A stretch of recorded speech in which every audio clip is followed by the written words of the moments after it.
Mesdames et messieurs, bonsoir et bienvenue à cette dernière émission d'Info 9 pour la saison 2010-2011. Pour une 11e saison, La vie au rang 2 est de retour. Théâtre interactif qui relate avec humour le quotidien des Abitibiens, surtout de notre coin, l'Abitibi-Ouest, dans les années 40. Alors, je reçois avec plaisir, encore cette année, ils viennent faire leur tour annuellement, ça nous fait toujours plaisir de les recevoir. Ce sont les deux principaux acteurs de cette vie au rang 2, soit Gemma Sophie Poulain et Joachim François Jalbert. Madame, monsieur, bonsoir. Bonsoir. Bonsoir. Comment ça va, vous autres? Ça va très, très bien. Hein? L'hiver a été, ça a bien Elle été. était rude, là. Ah, rude? Ah, oui, mais. Mon Dieu. Rude puis traite. Ah, oui, Ah, c'était rude. pas chaud, hein, c'était pas chaud. Hey, moi, j'ai su par Madame Chose, là, qui reste au bout du rang Ah, Chose, pas la là, commère, là-bas, là, qu'est-ce qu'elle vous a raconté encore? moi, elle m'a- Faut pas croire tout ce qu'elle dit, là. Non, Yana. non, mais elle m'a dit que Joachim partage maintenant votre lit. Est-ce qu'on va voir ça cette année? Ça, c'est des raconteurs de Ben, il village. paraît qu'elle vous a vu dans la chambre en haut. Elle a vu deux physionomies dans Non, la non, chambre. non, non, elle rêve, elle, par bout, hein. Ah, ouais? Elle voit des affaires qui n'existent pas, hein. Tu sais, là, hein, elle dit tout le temps n'importe quoi, n'importe quoi. Elle m'a même raconté des affaires sur vous, mais je vous les répéterai pas parce que c'était oui? pas correct ce qu'elle a dit. Non. Enfin, mais sur moi, elle a dit des choses pas vraies, mais il paraît Ah, moi, je que sais sur que c'est vous- pas vrai, puis j'y ai dit de pas raconter ça ailleurs dans le village. Ça Ok. se fait pas, ça, les affaires Comme de ça, même. Joachim, tu partages pas son lit encore? J'ai pas le droit. Mais pourquoi? Mais pourtant, vous avez un enfant. Tu as dû le partager au moins une fois. C'est une erreur. Mais on l'aime bien pareil, hein. Ben oui. Oui, hein. oui, oui, oui. Bon. Il grandit, là, puis il Il n'est pas trop grandit tannant, hein? en Non. sagesse comme son père. Mais plus comme sa mère. Et que ça doit pas être... Bon, mais entre les cas, non, moi, j'ai rien dit. Là. Moi, là, j'ai juste exprimé vocalement quelque chose que je pensais que tout le rang de Madame Chose pense aussi. Non, ben, C'est pas ça. ça, ce que le monde pense, là, hein, on se fie pas à ça, là, nous autres. Mais en tout cas, moi, là, Madame Chose, elle m'a dit que Gemma, elle voudrait que Joachim vienne partager son lit, mais elle ne sait pas comment il dit. Non, non, non, non, non. Ça, elle invente, parce que ça, c'est pas Regarde, vrai. il me dit que c'est vrai. Pantoute. Non. Non, mais on verra pas ça. cette Notre année. linge sale, nous autres, on lave ça en famille. Oui, Fait que mais si non, on a mais quelque ça- chose à se dire, on va se le dire, hein? Oui. Oui. On se le dit dans le blanc des yeux. Il est encore drillé à votre main. Ah, hein? ben, ça, c'est de même, ça marche. Non, mais c'est pas de même qu'il faut que ça marche. Ouais, cette ouais, affaire. ouais. Ça, on va voir ça encore cette année, là, à la vie au rang 2. Joachim va plier devant vous tout le temps, puis il va Ben, être nous autres, assis, notre il va- ménage, ça marche de même, hein? Oui. Ça marche comme c'est mené, puis c'est bien mené. Fait que ça va bien. Pas sûr, moi, de ça. Hein? Oh, c'est bien plié. Oui, c'est ça. Ah ouais? Ouais, ouais. C'est pas ce que Madame Chose m'a dit, en tout cas. Mais laissez-la faire, elle raconte toujours Mais- n'importe quoi sur tout le monde. Monsieur Chose, il m'a dit pareil, lui ici. Mais ça fait deux Mais choses. il y a du monde ça. qui nous aime pas. Hein? C'est pas tout le monde hein, qui nous aime. Mais c'est pas grave. Il y a plein de monde qui viennent nous voir pareil. Ah oui? Ouais. Ça, c'est juste 2-3 personnes là, qui nous aiment pas dans le rang. Là. Mais les autres voisins, ils viennent hein, pas mal. Ouais. Tous les mercredis et les dimanches, ils viennent nous Ah voir. oui, Ah bien ouais. voir. Ah, encore. Ouais. Cette année, est-ce qu'on pourrait savoir les thèmes de cette année? Parce qu'il y Ben aura oui. 2 spectacles, je présume. Ben comme oui, les autres. c'est ça. Alors, j'aimerais ça, savoir les thèmes Ben, pour le informer pre- les gens. Ben oui, c'est certain, c'est certain. Le premier, là, ça va être spectacle à fraise. Oh boy! Oui. Puis le deuxième, ben, c'est un bonsoir. C'est un bonsoir, pourquoi ça? Si C'est on à vous fait, autres de- tu sais, si on ajoute, tu sais, là, si on va là, avec ces deux titres-là, là, le premier, on va spectacle à fraise. Vous souvenez-vous de quelque chose qui est arrivé quand vous vous êtes spectacle Ben oui, à on s'en... fraise? Moi, je Ça m'en va-tu souviens. arriver encore? Non, parce que moi, là, avec ma croix de la tempérance, là, Oh. c'est fini, ça, là. Non. Fait que Moi, quand je on lève parle, plus le coup. on va specter à fraise, ça veut pas dire que c'est Gemma qui va specter à fraise. Non, ça veut Parce pas que dire Gemma, ça. si elle specte à fraise... Ça tourne mal, des fois. Hein, Roger? Hi! Fait que ça veut dire qu'on pourra assister l'année prochaine à la naissance de... Là, souhaitez-nous pas de malheur, franchement. Ben non, mais c'est pas un malheur avoir un enfant, c'est un bonheur. Il paraît que... On en a assez d'un, là. Mais On en a vous, assez ça vous a pas, ça vous a pas réjoui, même, d'un. J'ai eu de la misère à remonter, moi, là, de tout ça, là. Ah oui? L'année passée, là, Ouais, c'était mais dur, là.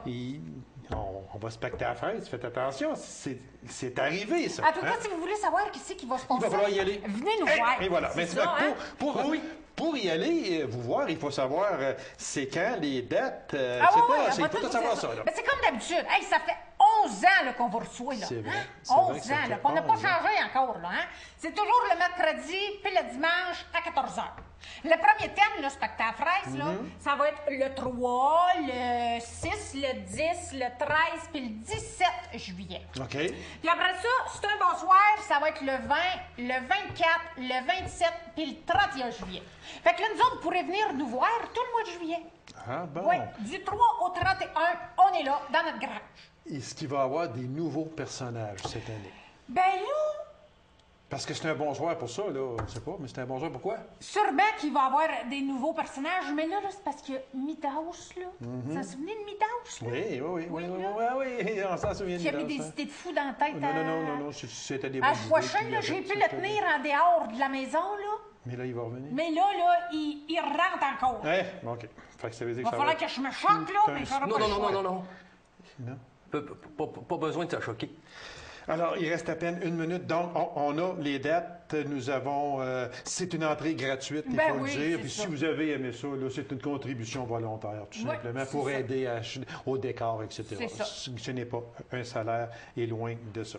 Alors, on remercie beaucoup Gemma, Sophie Poulain, Joachim, François Jalbert, qui, on va aller dans le personnage de Joachim, non, de François cette fois-ci, avec un film que tu veux nous présenter très vitement parce qu'il reste à peine 30 secondes. Oui, le 17 mai à Val-d'Or, je présente un film, un petit dessin animé. OK. C'est dans le cadre du cinéma Comté. OK. Puis moi, je reçois un texte d'un conteur et puis je dois faire un film avec ça. Moi, j'ai décidé de faire du dessin animé. Voilà, alors c'est le 17 mai à Val-d'Or. Gemma, Joachim, merci beaucoup. Hey, vous allez venir nous voir, hein? Ben oui, j'en manque pratiquement jamais. On va jamais. vous attendre. Ah oui, On avec vous grand attend, tout le plaisir. monde. C'est vrai, tout le monde. Alors, Joachim, Gemma, merci beaucoup. Bonne saison à La Vie au rang 2 et on invite les gens à y participer puis à venir en grand nombre également. Alors, courte pause et je reçois pour le Festival des guitares du monde en Abitibi-Témiscamingue, M. Alain Vézina. Juste une courte pause et on va revenir.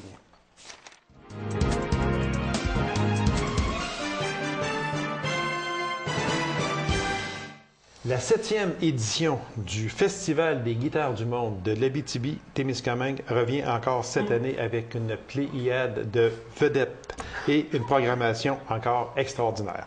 Alors, pour nous en parler, je reçois le directeur artistique de cet événement d'envergure, M. Alain Vézina. Monsieur Alain Vézina, bonsoir. Bonjour, M. Lacasse, comment allez-vous? Ça va très bien et je vous retourne la même question. Comment allez-vous et comment va le Festival des guitares du monde?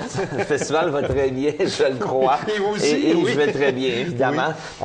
Un ne va pas sans l'autre. Un ne va pas sans Alors, l'autre, j'imagine exactement. que c'est effectivement la mission qu'on s'est donnée il y a déjà maintenant près de 7 ans de présenter le festival. Nous rend heureux en tant qu'organisateurs bénévoles de l'événement. On y prend toujours plaisir. Et quand les gens répondent aussi présents qu'ils sont encore cette année, ben c'est sûr que ça nous fait plaisir. On va, si vous me permettez, Monsieur Vézina, on va, avant de passer aux artistes invités, parce qu'il y en a encore une brochette, et on va parler aussi cette année de la programmation des sorties du festival. C'est très important Oh, aussi, oui. parce qu'on n'est pas centré juste sur Rouyn-Noranda, on va un peu à Surtout, l'extérieur. ouais. Alors, avant de passer à tout ça, moi j'aimerais que l'on parle ou que l'on fasse une petite rétrospective des 6 premières années. Juste un exemple. La première année qui était en 2005, Ouais. où vous aviez un budget d'environ 40 000 qui est passé cette année, en 2011, à plus de 600 000 C'est une évolution terrible. Ouais, ça semble beaucoup. Mais quand on se dit que, par exemple, on est passé à cette année-là, la première année du festival, donc en 2005, ça avait débuté avec un jeudi soir avec un spectacle de Rémi Boucher, qui s'était terminé le samedi, donc 3 jours plus tard, avec celui de Robert Michaels. Bien, dès la fin de ce spectacle-là, qui avait vu une salle comble, celle du petit théâtre, nous applaudir l'effort de cette première édition, on s'est dit, il y a de la place place pour plus. Donc, le budget d'origine de la première édition était de 40 000, mais on en est terminé avec près de 70 000 Okay. Heureusement, la vente de billets a justifié les risques qu'on avait pris et ça a été le coup depuis ce temps-là, depuis le tout début. La deuxième année, effectivement, c'est là où il y a eu le plus gros bond, puisqu'on est passé d'un budget de 40 000, qui était réellement de 70 000 à la toute fin de l'édition. On est passé à un budget d'un quart de million. Et c'est là où réellement l'évolution s'est faite beaucoup, parce qu'on a vu qu'il y avait l'intérêt et la place dans la région d'Abitibi-Témiscamingue pour un festival qu'on dit de créneau, c'est-à-dire un festival ciblé sur un type d'instrument ou encore des sonorités ou encore ce mandat-là plus large d'amener des rythmes du monde, mais à travers les instruments à cordes, les cordes, les guitares du monde. Eh bien là, on s'est rendu compte qu'il y avait un engouement. Un quart de million, là, c'était un choc. Ça a été quelque chose à gérer. Puisqu'on avait organisé le premier festival en moins de 5 semaines, bien, le deuxième, on a eu un an pour bien l'organiser. Oui, ça s'est terminé, heureusement, pour une opération financière qui a bien réglé le tout avec un supplément d'environ 2 000 $, ce qui n'est pas beaucoup sur un budget. Par contre, à la troisième année, on continuait à progresser parce qu'il y avait beaucoup de demandes. Beaucoup d'artistes voulaient maintenant venir au festival à la troisième année. À la deuxième, on avait invité les Jeff Haley, Jessica, Carol DeMiola et compagnie. Et ils ont tous répondu, on veut être là. On s'est dit, oh, OK. Il y a déjà quelque chose qui se passe. La troisième, à près de 400 000, 380 000, c'était rendu compliqué. Il y a eu un déficit. Et là, on s'est réaligné à la quatrième édition, avec une édition qui durait encore 7 ou 8 jours. C'était rendu à 8 jours. Et là, on a visé dans des artistes plus pop. Entre autres, la Formation America, qui avait rempli les salles. On avait rempli la salle 16 fois sur 23 à la quatrième édition, ce qui est beaucoup pour de la musique dite non commerciale. Même si America est connu pour ses succès commerciaux, il reste encore que ça reste des marchés de niche. Donc, on a évolué après coup à la quatrième, à la cinquième édition. À la quatrième, on a réussi à résorber le déficit de la troisième édition. À la cinquième, on a accumulé un petit déficit, surtout par le non-support gouvernemental de certaines institutions qui finalement ne nous ont pas laissé tomber, mais ne nous ont pas supporté à la hauteur que l'événement avait déjà pris. Oui, okay. On le pensait parce que l'événement avait pris cette importance-là dans le milieu, surtout par l'assistance qui est passée de 2400 personnes à 25 000 personnes. Incroyable. Alors, c'est autre chose. Tout ça, c'est l'effort des bénévoles. Alors là, on a engagé pour la première fois quelqu'un cette année.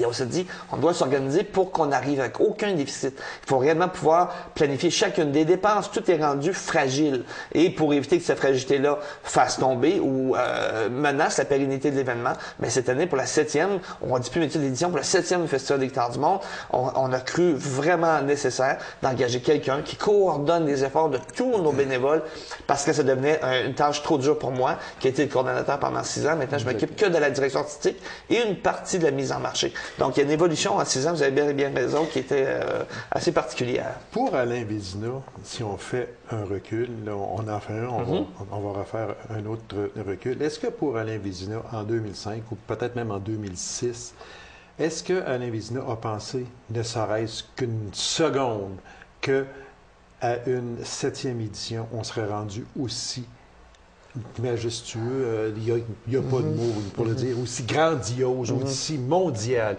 Est-ce que dans la pensée d'Alain Vézina, c'était quelque chose qui pouvait s'arrêter? Est-ce qu'on le pensait? Est-ce qu'on le souhaitait? Oui. Est-ce qu'on était sûr que c'était possible? Qu'à la 4e édition, on a vu qu'effectivement, il y avait là une façon de fonctionner à travers le monde des festivals, le monde québécois en premier lieu, qui est assez particulier, la façon de fonctionner. Le monde canadien, on n'avait pas de doute. Dans le monde international, dans ce qui s'appelle les festivals de guitare, on était sûr de pouvoir, de notre façon de fonctionner, dans la mentalité, on était sûr qu'on avait notre place. Est-ce que là, on pouvait rentabiliser l'opération? On s'était dit que si on fallait que les gens soient engagés, payés, non, c'est impossible. Mais sous l'effort bénévole, oui, c'était possible. Parce qu'en salaire, les efforts de chacun de nos bénévoles représentent au bas mot un salaire, disons entre 11 et 14 $. Ça représente environ 870 000 $ de salaire.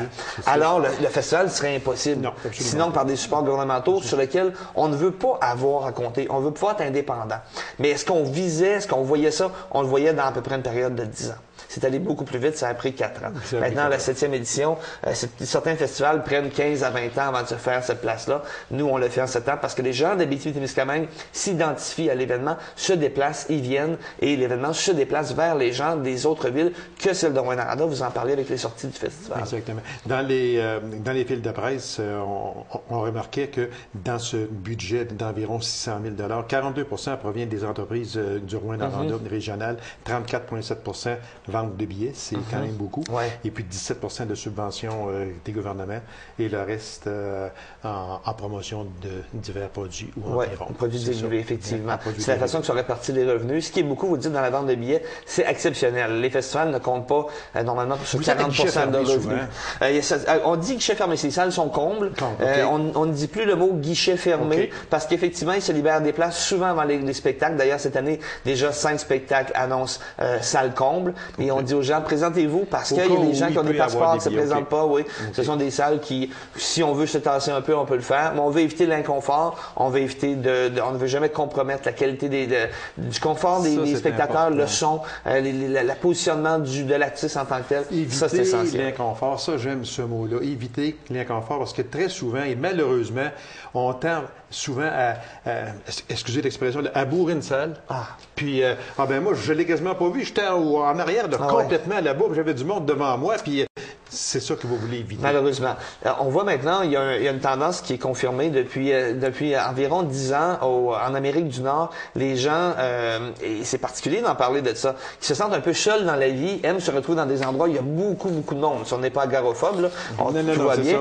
Et aiment beaucoup ce genre d'événement-là. Ça veut dire qu'on va aller, par exemple, dans un grand champ de baseball, il va y avoir 100 000 personnes. Il y en a peut-être 5 000 qui apprécient réellement le spectacle, et 95 000 autres sont là parce qu'il y a un événement. Bon, le meilleur exemple est les spectacles gratuits du Festival de jazz à Montréal. C'est sur la rue Sainte-Catherine. Il y a 100 000 personnes. J'y suis allé à une dizaine d'occasions. Et il y a seulement une ou deux occasions où j'ai pu vivre ce qui se passait à l'avant. La balance, c'était des gens qui se promenaient, tout ça. Ça, c'est des mouvements de masse. On recherche vraiment pas ça au Festival des guitares du monde. En fait, même on recherche l'intimisme un peu. L'expérience artiste-spectateur, l'échange. Il faut que l'échange soit de grande qualité. Même pour les spectacles gratuits à l'extérieur, on recherche encore ça. Une bonne sonorité, pas trop de monde, évitons trop de monde. On a une grande demande maintenant pour produire des spectacles en aréna. Vous savez qu'à Rouyn-Noranda, il y a une aréna qui est en rénovation. L'aréna I Am Gold, le centre Dave Keon. Et oui, on sera porté à y aller parce qu'il y a des guitaristes. 4 exemples pour l'an prochain. Carlos Santana, Eric Clapton, Mark Knopfler veulent tous venir. Et Joe Satriani aussi. C'est ça, oui. Peter Frampton, c'est pour 3000 places et plus. Le centre des congrès avec ses 650 places, même le Terre du Cuivre avec 700 places ne serait pas assez grand. Et là, il faut s'assurer, si on fait ce pas-là, que l'expérience va être aussi intéressante pour celui qui va être dans le fond de l'aréna de la glace que celui qui va être à l'avant. Et il y a moyen de le faire. Il y a une façon. Il faut faire un format théâtral, effectivement, avec des rideaux et tout ça. On coupe un peu la capacité de l'aréna, mais on aura à le faire. Mais ce sera jamais au détriment de la réalisation entre le spectateur, le mélomane. De qualité entre l'artiste et bien les important. gens. C'est ça qui est important. Monsieur Vézina, on va aller avec la programmation. Ouais. C'est très important. On va regarder aussi quelques minutes pour le programme des sorties du festival. Sorties du festival partout en Alors, région. on débute le 28 mai. Je vous laisse aller. Soirée country. Vous n'avez même pas absolument rien devant vous. Non, écoutez, on connaît bien notre programmation depuis plusieurs mois. Oui. Cette soirée-là, on en est bien fiers, on en est bien contents. Les gens nous demandaient beaucoup de musique country québécoise, des Québécois, des non-Québécois bien connus. On veut pas compromettre sur la qualité en choisissant des artistes qui sont numéro 1 du palmarès, mais qui n'ont rien à voir avec de la musique dite pour mélomane ou encore de la musique où la guitare est en évidence. Mais je crois que par le doublé dès le départ du samedi 28, avec Patrick Normand à 19h et Rock Voisine et sur Americana, on amène un grand match, son grand spectacle, et c'est 3 albums en fait. Il y en a 2 sortis maintenant au Canada, et il y en a un 3e qui sortira l'an prochain, qui s'appelle California, qu'on a écouté, dont il nous chanterait quelques chansons. Je crois que c'est un beau doublé qui commence bien le festival. Les samedis du festival, les premiers samedis depuis 3 ans, mettent en évidence un artiste plus pop. Donc on a vu Plume la Traverse l'an passé, les Pépés la guitare, Linda Lemay il y a 2 ans, et on continue dans cette lignée-là. On fait plaisir aux festivaliers, sans compromettre le très bon jeu de Patrick Normand et les guitaristes, excellents guitaristes qui accompagnent Rock Voisine. Alors la guitare va être bien présente, des mélodies que les gens vont reconnaître, des performances uniques, puisque Rock Voisine en sera donc un premier voyage sur l'Abitibi-Témiscamingue, juste avant le Centre Bell, donc des spectacles exclusifs présentés pour le festival. Je crois que ça commence bien le festival. Ça commence très bien. Puis on commence québécois. On commence du côté du Québec et plus. En fait, Rock Voisine est du côté du Nouveau-Brunswick, mais on le connaît dans le Grand Canada. On le connaît tellement. chez nous Ah ici. oui, bien connu, il passe bien presque apprécié. pas un Québécois. Tu as raison. Dès le lendemain, ben, écoutez, on a une soirée, on était déjà annoncé depuis le début du mois de février, quand on a dévoilé l'affiche du festival, qui est l'œuvre d'un gars de Saint-Jean-Vier de Chazelle, qui est pas loin de l'Abitibi-Ouest. Oui. Alain Lévesque, il nous avait dit que ce serait extraordinaire quand on l'a rencontré à la fin du mois d'octobre pour cette affiche-là. Et on est en train d'approuver le processus. Il nous dit ce serait extraordinaire si vous avez José Feliciano. Et Feliciano venait à Ottawa le mois d'après. On s'est dit ce serait extraordinaire, mais c'est un artiste qui est assez dispendieux, de renommée internationale, qui joue partout, qui joue dans les grandes salles. Et on a approché son équipe et on lui a vendu le festival. On a dû vendre l'idée que José Feliciano pouvait venir au Festival des guitares du monde. Et après 2 mois, c'était un peu long. On a vraiment donné tous les éléments. Des bonnes négociations, etc. Oui, on a dit, écoutez, on peut pas payer ce que demande normalement José Feliciano, mais voici ce qu'on lui offre comme expérience de vie et de la vie artistique. Et finalement, c'est lui qui a dit à la toute fin, je veux aller là. Et c'est Pavlo, un guitariste qui vient à Rouyn-Noranda depuis 4 ans sur 7 ans, qui vient au festival, qui vient en tournée régionale récemment, qui a rencontré Feliciano à Toronto et qui lui a dit, you should be there. Et Feliciano est venu. Donc, c'est notre grand spectacle du dimanche soir. Déjà, près de 500 personnes ont pris possession des billets. Il reste encore une centaine de places. C'est au centre des congrès. C'est au centre des congrès.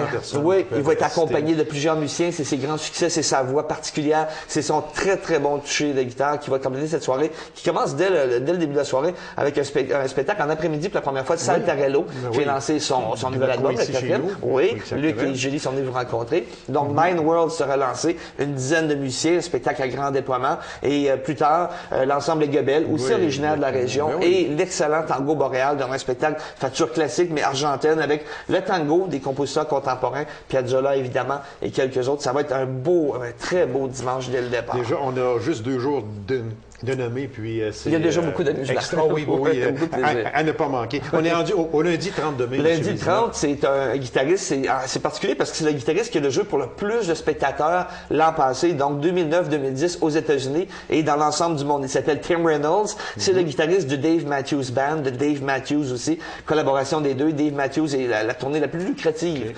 et celui qui donnera un spectacle beaucoup plus rock et funky qu'on n'a jamais eu à l'Agora des Arts. L'Agora des Arts qui prend donc une nouvelle vocation par ce spectacle-là. Beaucoup de gens de l'Ontario et des États-Unis se dirigent vers Rouyn-Noranda pour ce spectacle-là. Vous allez voir, ça va être impressionnant. Ça va parler beaucoup, ça va avoir beaucoup de têtes qu'on n'a jamais vues dans la région. Et tout de suite après, c'est Don McLean. Quel beau complément, un Américain qui vient nous livrer ses grands classiques, Crying, Castle in the Sand, American Pie, avec les meilleurs musiciens de Nashville. C'est un spectacle qui est présenté, entre autres, au Festival de Jazz à Montréal. On vient de l'apprendre, le 3 juillet. Mais nous, on l'a pour nous, dans une petite salle. Ça va être toute une soirée, tout en douceur, parce qu'on dit beaucoup de ballades, mais quelques hommages à Buddy Holly, Roy Orbison, entre autres. Vous allez voir, c'est tout un spectacle qui nous a préparé. On y va maintenant avec le 31 mai qui est le mardi. La soirée jazz. On en fait maintenant une tradition. 3e année de suite où on a du jazz en particulier. Et cette fois-ci, Jordan Officer, gagnant du Félix pour le meilleur disque jazz de l'année, sera là à 17h. Tout de suite après, un gagnant Grammy Award, Lionel Wiki, qui nous offre un mélange de jazz contemporain avec une touche africaine, va impressionner beaucoup de gens. Beaucoup de gens viennent à la découverte, explorent. Et bien là, ça va être toute une exploration accessible tout en nous amenant ailleurs en tant que mélomane. Et à la fin, c'est un des plus grands bassistes, sinon le plus grand bassiste des 30 dernières années, Stanley Clarke, qui est là avec sa nouvelle formation, avec qui il vient de gagner lui aussi un autre Grammy Award à 73 ans. C'est quelque chose. De Grammy Award, là. Ben écoutez, c'est quand on est choisi par ses pairs, on est en nomination vers 900 autres jazzmen et on est choisi comme le disque de l'année. C'est ça. Effectivement. Aller plus haut. On est rendu au mercredi 1er juin. Mercredi, on commence avec une soirée, vraiment deux spectacles qui vont divertir beaucoup les gens. Carlos Placeres, maintenant établi au Québec, qui donne une sonorité cubaine très riche, avec un saxophoniste de Rouyn-Noranda, Mathieu Gaulin, un des talents développés dans la région, par le circuit des gens de la région, et qui l'accompagne. Musique très dansante, très chaleureuse. Le mercredi à 17h, ça va vraiment bien commencer la soirée. Puis on complète après coup. En fait, on continue avec Quartetto Gelato, qui ont séduit les amateurs de musique classique à Val-d'Or l'an dernier, alors que le premier festival de musique classique était présenté. Et Quartetto Gelato nous amène et de l'humour et de la grande virtuosité. Mais pour la première fois, c'est un spectacle spectacle sans guitare. Des instruments à cordes, oui, mais pas de guitare. Ce qui ne veut pas dire qu'il n'y a pas une guitare qui ne va pas apparaître, mais déjà, avec le mandonnéon et d'autres instruments, accordéon, ça va être particulier, le violon, le violoncelle. Et on termine avec probablement l'un des artistes qui sera le coup de cœur du festival. Deux, en fait, Adam Rafferty, qui est un guitariste de fingerpicking. On connaît bien le style, mais ils amènent une belle façon de rendre hommage au rhythm and blues, entre autres par Stevie Wonder.